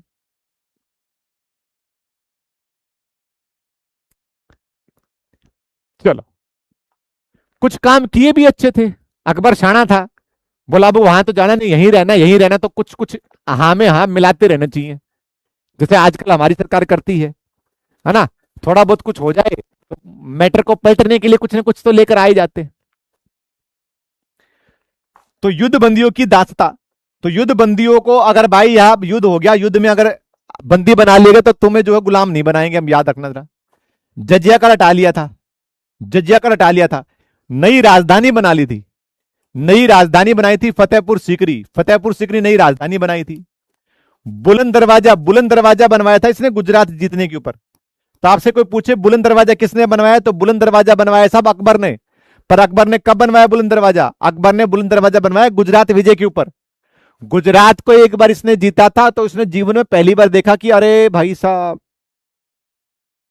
समुद्र नाम की कोई चीज होती है। तो आपसे एक बार पूछा गया है, एसएससी पूछते हैं ऐसे घटिया घटिया ऐसे क्वेश्चन, बताओ जरा अकबर ने कब अपने जीवन काल में अगर बात करें तो समुद्र देखा? तो गुजरात के ऊपर विजय होने के बाद में इसने बुलंद दरवाजा बनवाया, और तब उसने देखा, बोला अरे इतना सारा पानी, समुद्र भी होता है। इन्होंने एक इबादत खाना बनाया, प्रार्थना गृह बोलते हैं इसको, इबादत खाना 1575 में बनाया। दीन ए इलाही करके नया धर्म स्टार्ट किया इसने, नया धर्म स्टार्ट किया। मनसबदारी, जैसे इक्तेदारी स्टार्ट की थी, इक्तेदारी किसने स्टार्ट की थी? इल्तुतमिश ने की थी इक्तेदारी। वैसे ही मनसबदारी किसने स्टार्ट की थी? तो याद है, अकबर ने स्टार्ट की थी। बीरबल भाई साहब इसका सलाहकार है। और सिकंदराबाद के अंदर, सिकंदरा जो आपके यूपी में पड़ता है सिकंदरा, वहां पर इसका अकबर का मकबरा आपको देखने को मिल जाएगा। ठीक है भाई, ये अकबर था। आगे भाई साहब जहांगीर, जहांगीर मस्त इंसान था भाई साहब, जहांगीर एक नंबर का शराबी इंसान था जहांगीर। जहांगीर मस्त रहता था, सलीम और अनारकली भाई साहब परवान चढ़ा था इश्क भाई का। बचपन का नाम सलीम था, जहांगीर अगर बात करें तो। अब भाई साहब आशिक आदमी तो भाई साहब पेंटिंग बनाएगा ना, तो याद रखना चित्रकला। तो आपसे पूछा गया है golden time period, Mughal painting का गोल्डन टाइम पीरियड किस टाइम पे था? बोलो सर जहांगीर के टाइम पीरियड में था। बोलो बनाओ भाई साहब चित्र वित्र। जब अकबर मरने को हुआ और पता लगा अकबर की जी, अकबर ने बोला कि मैं तो शाहजहां को बनाऊंगा, अपने पोते खुर्रम को, खुर्रम को मैं बनाऊंगा। तो ये गया अपने पापा के पास बोला बापू हमारी परंपरा यही चलती आई है, बाप ने बेटे को, और उसके बेटे ने फिर उसके बेटे को। बोले क्यों तू मेरा मजा खराब कर रहा है? बोले तू दारू ज्यादा पीता है। बोले दारू पी रहा हूं तो क्या हो गया, कुछ दिन का मेहमान हूं, कुछ दिन मेरे को भी बैठने दे गद्दी पे। तो तब जाके एक बार माना था। जहांगीर की रिगार्डिंग में याद रखना जरा, ठीक है। तो याद रखना जरा, जहांगीर ने जब बना तो जहांगीर ने भाई साहब अपने घर के सामने घंटी लगवा दी थी। बोले भाई आता जाता इस घंटी को बजा देना, अगर किसी को दिक्कत तकलीफ हो तो याद रखना जरा। तो याद रखना, जहांगीर दल न्याय की श्रृंखला घंटी किसने बनवाई थी? जहांगीर ने बनवाई थी, याद रखना। क्यों? क्योंकि भाई साहब बात हो रखी थी दादा और पोते की। खुर्रम खान, जिसको शाहजहां बोला जाता, खुर्रम बोला जाता है, अकबर ने बोल दिया कि तेरा बाप तो सेड़ी बेटा, तेरे को राजा बनवाऊंगा। लेकिन इसके बाप ने धप्पा कर दिया भाई साहब। वो खुर्रम बोला, विद्रोह कर दिया, विद्रोह कर दिया खुर्रम ने विद्रोह कर दिया। तो अर्जुन सिंह, सिखों के पांचवें गुरु अर्जुन सिंह ने अगर बात करें तो खुर्रम की सहायता करी, और सहायता करी तो खुर्रम को भाई साहब घेर लिया मैदान के अंदर। अब भाई मुगल शासक है ना भाई साहब, पूरे देश के ऊपर राज कर रहा, तो बड़ी सेना होगी, खुर्रम की छोटी मोटी सेना होगी भाई साहब। खुर्रम भागा, करनाल के आसपास पकड़ लिया, दिल्ली से निकलते ही बोला इधर आ जा। खुर्रम बोला बाबूजी माफी, गलती होगी, नहीं करूंगा। बोले ठीक है कोई बात नहीं, माफ कर दिया। बेचारे फंस गए गुरु अर्जुन सिंह, इनको फांसी की सजा दी थी, याद रखना जरा। इनके शासनकाल में भाई अंग्रेज आ गए थे, याद रखना। अंग्रेज 1605 में, अगर आपको याद हो तो 1600 के अंदर ईस्ट इंडिया कंपनी बनी थी, ईस्ट इंडिया कंपनी। ये भाई अंग्रेज चले अकबर का पत्थर लेकर, ये पहुंचे भाई साहब 1609 में। 1609 में पहुंचा विलियम्स हॉकिंस दरबार में, इसके जहांगीर के दरबार के अंदर। जहांगीर के दरबार में पहुंचा, बोला मैं तो अकबर के नाम की चिट्ठी लेकर आया। बोला अकबर तो पिताजी तो ऊपर हैं। बोले पढ़ के सुना। बोला हम चाहते हैं आपके यहाँ व्यापार करना। इसने भाई साहब दो तीन अरबी भाषा बोल दी। अपने नहीं होता, अपने गांव में अगर कोई अंग्रेज आ जाए और आपसे पूछे कैसे हो तुम, तो अपन भाई साहब चौड़े हो जाते, अरे अरे हिंदी बोलता है।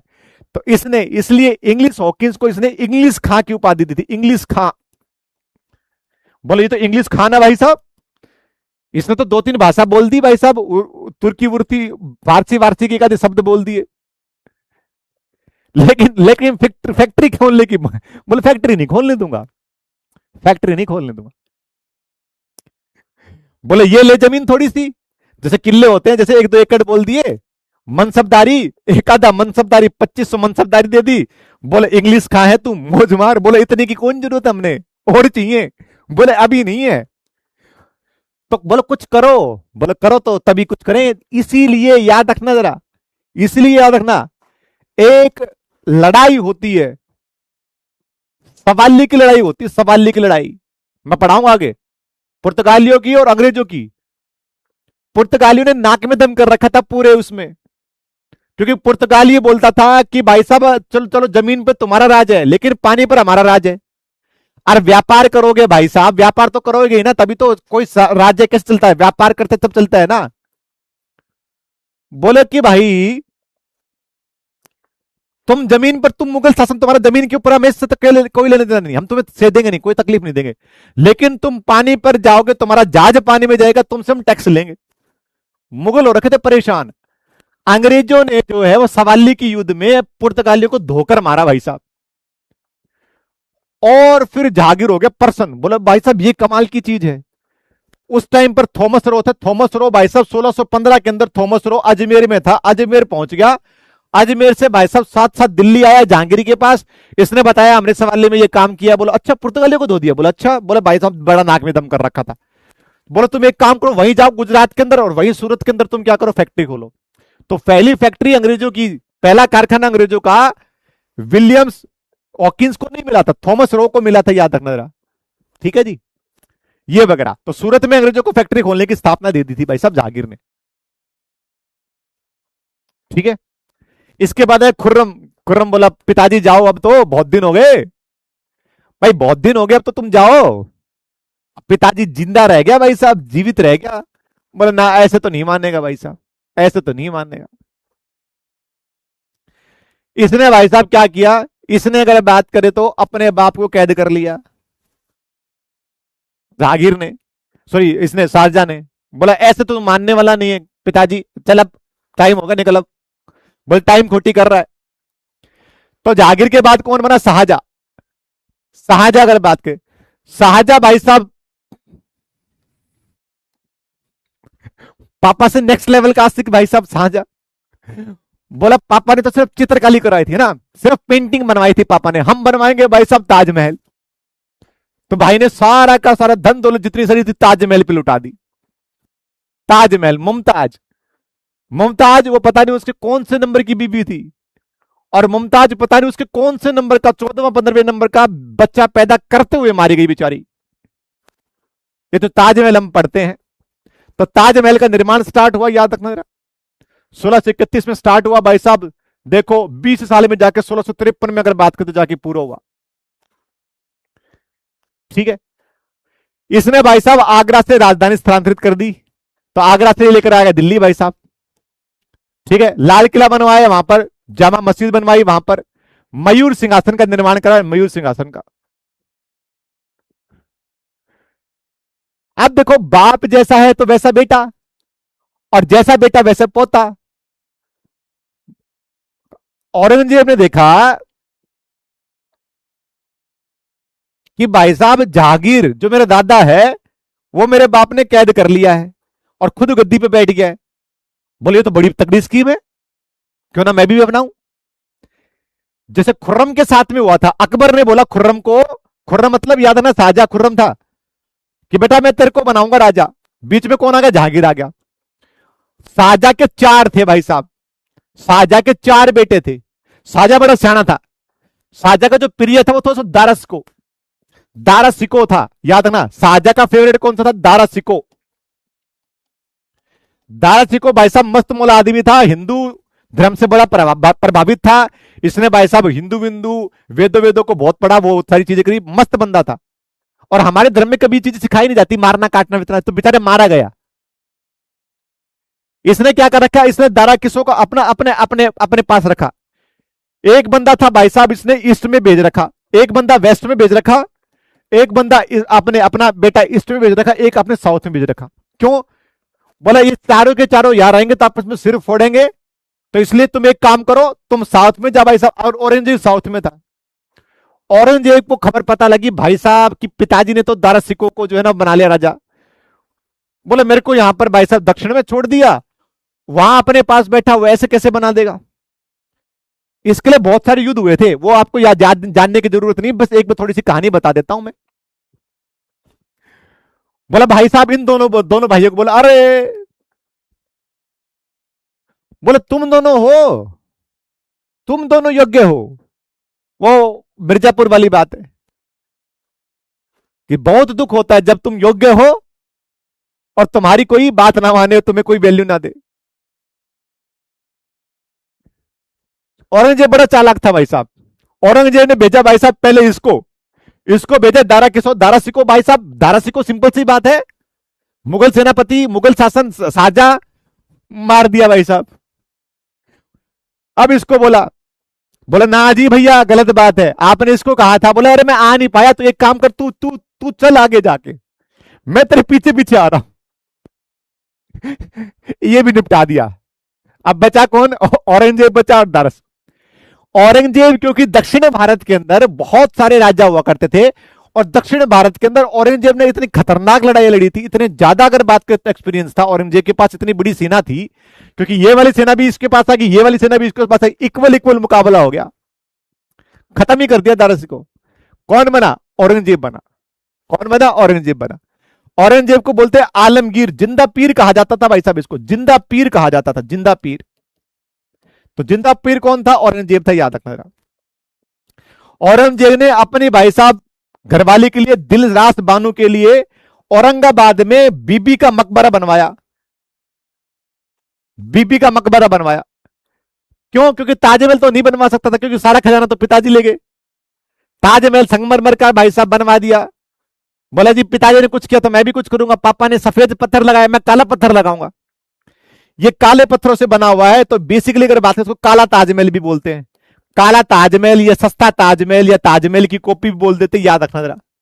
ये बीबी का मकबरा जो है वो औरंगाबाद में थे। इसने लाल किले में मोती मस्जिद बनवाई थी, जज्जा कर इसने फिर से लागू करवा दिया था।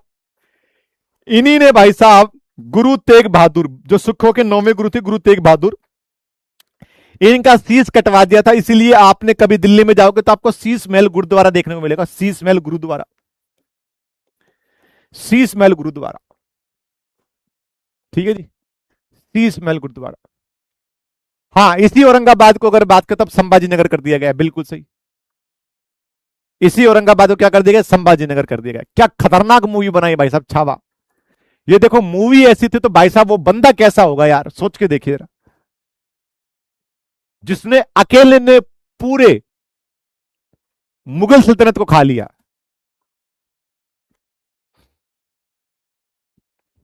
ठीक है जी।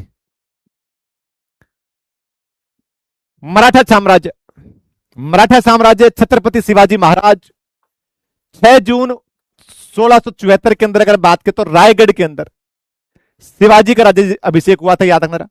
इनको छत्रपति की जो है वो उपाधि मिली थी।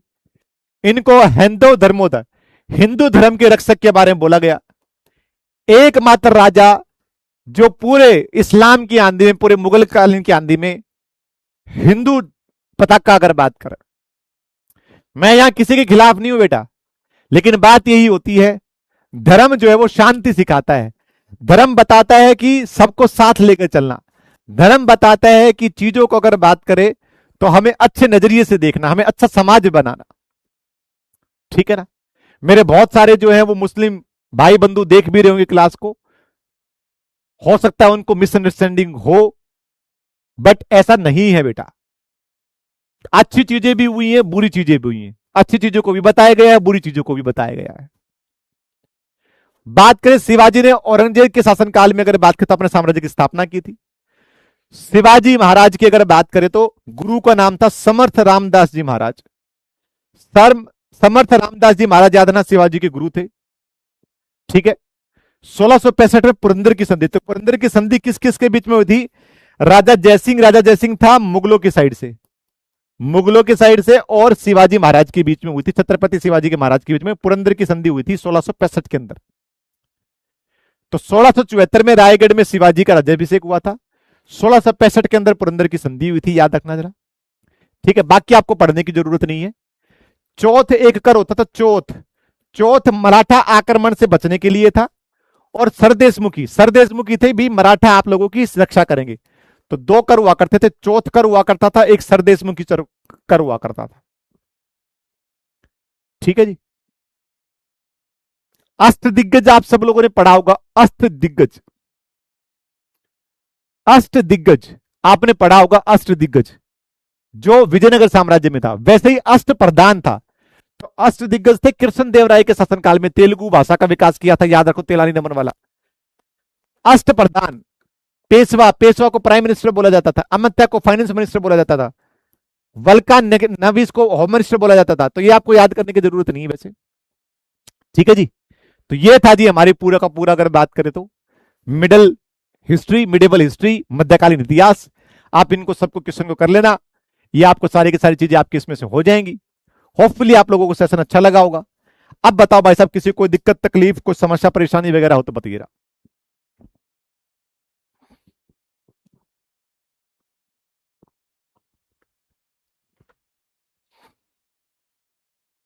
विकास बोला सर बाकी कल पढ़ेंगे। विकास भाई तूने बोल दिया, तूने ऑर्डर दे दिया, आपका ऑर्डर सिर आंखों पर भाई, मैं नहीं पढ़ा रहा। और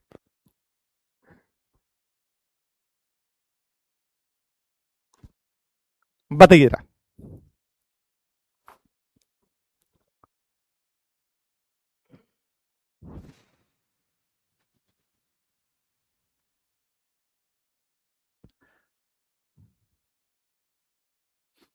अंकुश, अरुण, आयुष, अंकुश भाई थैंक यू सो मच।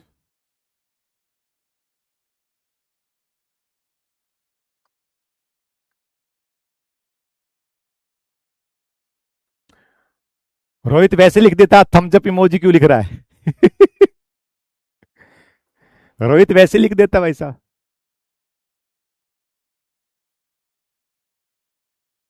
अरे मंडल साहब तू कहां से है भाई साहब, पहले तो ये बता दे मेरे को। बंगाली होकर तू ऐसी हरकतें कर रहा है भाई साहब। अगेन मैं तुम लोगों को एक बार फिर से बता देना चाह रहा हूं, फॉर यू काइंड इन्फॉर्मेशन। कल भी मुझे याद दिलवा देना, वैसे मुझे एक चीज याद थी मैं बता नहीं पाया। किसी को लगता है कि बायोलॉजी के 15-15 क्वेश्चन आएंगे, तो नहीं आएंगे बेटा। वो एसएसआर मेडिकल के अंदर आते हैं। एसएसआर मेडिकल की आपकी पोस्ट आई, उसके अंदर आते हैं। एसएसआर की मेडिकल की पोस्ट में 15 क्वेश्चन जो है वो बायो की अगर बात करें तो 15 क्वेश्चन आपके आते हैं, याद रखना जरा। उसमें साफ साफ बोल रखा है बायो के 15 क्यों 25 क्वेश्चन भी आते हैं बायो के। ठीक है जी, एसएसआर मेडिकल के अंदर साफ साफ बोल रखा है जो परमानेंट भर्ती है। आपको मैं पहले ही बता चुका हूं, आपके 50 नंबर का पेपर है ये आपका। 50 नंबर से 20 नंबर की आपकी इंग्लिश आती है भाई साहब। 30 नंबर की आपकी अगर बात की तो आपका आएगा रागा का सेक्शन, इसने साफ साफ लिख रखा रागा, रीजनिंग और जनरल अवेयरनेस, जिसमें से 15 क्वेश्चन आपको आपके आसपास रीजनिंग के आएंगे, 8 के आसपास क्वेश्चन आपको जीके के मिलेंगे, 5 से 6 क्वेश्चन आपको जो है वो हो सकता है मैथ को मिलेंगे, और 2 से 3 क्वेश्चन हो सकता है कंप्यूटर के मिले। अब हो सकता है ये 8 के 8 बायोलॉजी पूछ ले, कभी ऐसा हुआ नहीं है, याद रखना रहा। हिस्ट्री के 1-2 क्वेश्चन हो जाएंगे, एक क्वेश्चन आपका ज्योग्राफी का हो जाएगा, 2 क्वेश्चन हो जाएगा, 1-2 क्वेश्चन साइंस के हो जाएंगे, वगैरह वगैरह। ये पेपर का पैटर्न रहने वाला है। अभी तक तो यही चला है।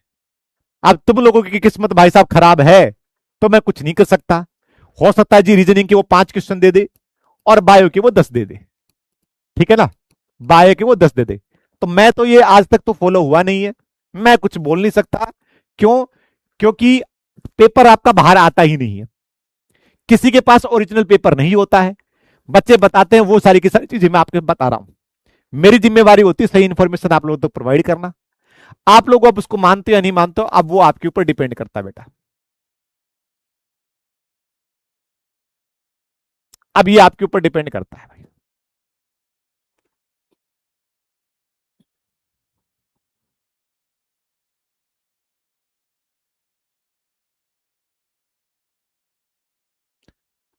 हर्षित बोला कोई आपसे प्यार क्यों ही करेगा, मत करो भाई, फिर तो क्या करें अब।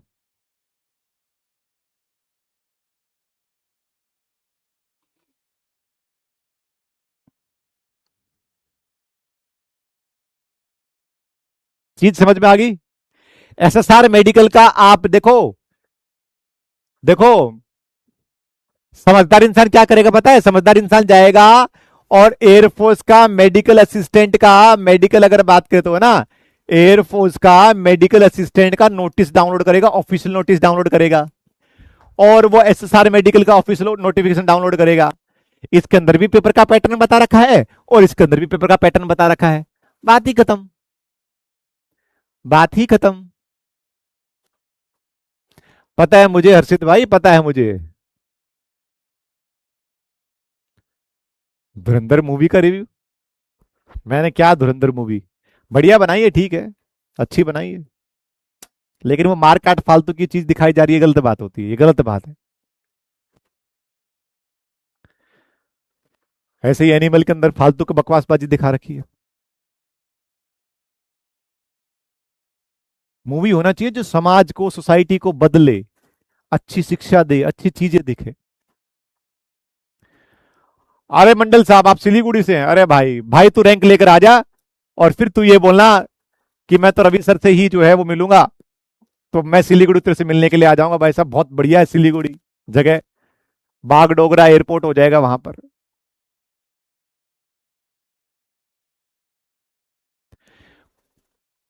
कोई दिक्कत नहीं है भाई साहब, मौली नवगावे, नवगावरे जो भी है भाई साहब। अच्छा नवगरे, ओके ओके, किरण नवगरे जो इंडियन फीमेल टीम के अंदर, किरण नवगरे।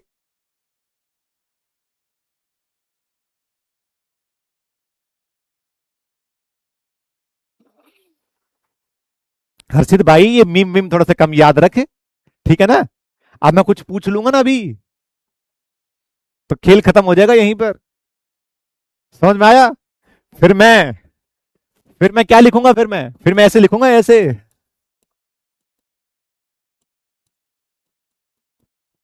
ऐसे, समझ में आया हर्षित।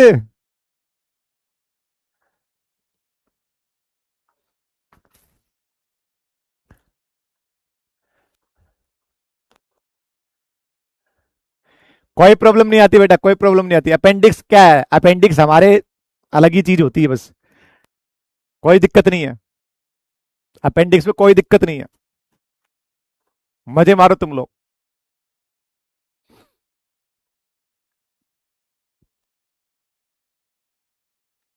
हर्षित समझ गया ना? चलिए, तो चलिए आप सब लोग मन लगा के पढ़िएगा जरा, ठीक है ना? अब कहां गया वो, कौन सा था वो, विवेक, विवेक कौन सा था वो, विकास बिट्टू या तो पता नहीं कौन सा था, पता नहीं क्या डाउट पूछ रहा था, पता नहीं, अब नहीं पूछ रहा वो, देख लो अब, यही होता है, अब वो गायब है। चलिए तो मुलाकात होगी। अच्छा कल सुनो सुनो सुनो सुनो, कल कल कल शाम में 5 बजे, कल शाम में 5 बजे क्लास है, शाम 5 बजे, ठीक है ना? और मस्त मस्त अगर बात करें तो 100 क्वेश्चन करेंगे, अच्छे खासे क्वेश्चन करेंगे स्ट्रेटेजी के जो पूरे पूरे चांस है, ठीक है? तो कल आना है लाइव क्लास में, आना है मतलब आना है, आना है मतलब आना है, ठीक है? डिफेंस वाला सैनिक के ऊपर आपकी क्लास है। चलिए जी, तो मिलते हैं आप सब लोगों से, ख्याल रखिए अगर आप सब लोग, love you all, take care, जय हिंद साथियों।